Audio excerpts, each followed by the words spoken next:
let you suckle my teats, boy. If you let me gobble your dong. Have you ever looked at your art and just thought to yourself, it's the biggest piece of dog shit? Yeah, me too.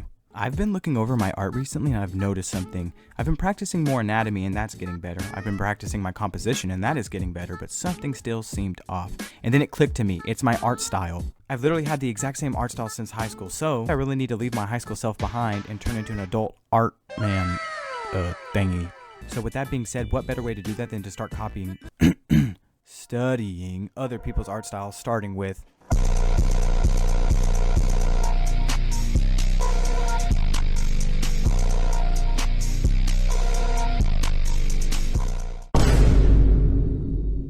disclaimer, the two heads on the side of the drawing I tried to copy to the best of my ability to get a feel for the art style.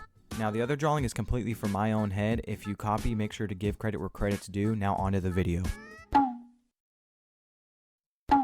One of the first things you'll notice is that the anatomy is pretty standard, and before you're like, Yuego, what are you talking about? His anatomy is goated. Yes, it is goated, but I'm talking about the build. It's not like One Piece, where One Piece builds are like just downright atrocious, and you're just like sitting there like, Oda, what the frick are you on building this man like that? Again, so when you look at the art style, you may see that the heads are a little bit too big and the faces are really round, and everybody kind of has a very similar build, but there are exceptions. So before you're like, what about Turbo Granny and the other characters? Yes, there are exceptions, but for the most part, everybody kind of has a very similar build. Now for the most noticeable part about his art style, the inking style.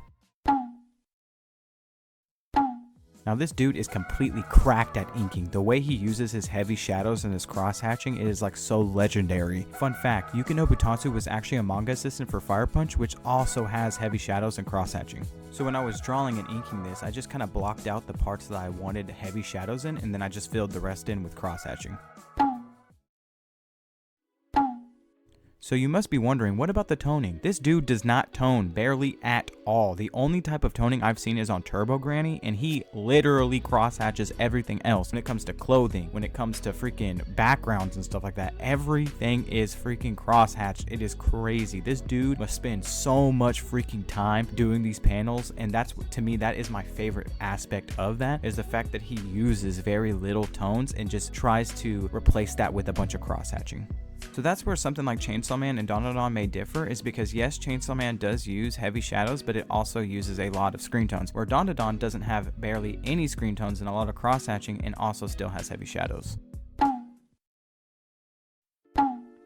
This is my character King Canole from the series Hybrid that I've been working on. I'm going to be releasing a one-shot here pretty soon over it, and yeah, I thought it would just be fun to take the Dandadan art style and put it on King Canole from Hybrid. With that being said, let's get started. I actually kind of found this difficult because usually with the outfit I have a lot of blacks on it, and I usually kind of separate that with screen tone, and since I can't use screen tones and I can only use cross-hatching in this drawing, I actually kind of found it difficult because it's just like, what am I supposed to do? Like, I have solid blacks on there, and so I looked at the other parts of Dandadan where there is white colors, and you know, with the main girl Momo, a lot of her outfits, they actually just use white and they use a bunch of cross-hatching on it instead of filling it in with black. So that's kind of what I did here. Also, it's kind of clashing with the background because the background is kind of whitish too, and since I can't usually use screen tones, like I can't really separate the character from the background. So I try to add some cross-hatching in the back behind Ken to show shadowing, and I kind of tried to put like some spray like dots on the back to kind of make it pop a little bit and kind of lower the opacity. For the anatomy part of it, I am no master at anatomy. I am definitely still learning, but I think I did pretty good here. The ears, I try to use the Dandadan ears. I try to make the face a little bigger because Ken usually has a skinnier face and a longer face, but I tried to make it like very pudgy and small in this one, and I tried to make his eyes a little bit bigger than usual, and I gave him the signature Dandadan nose with the lines going down. So yeah, that's kind of what I did here.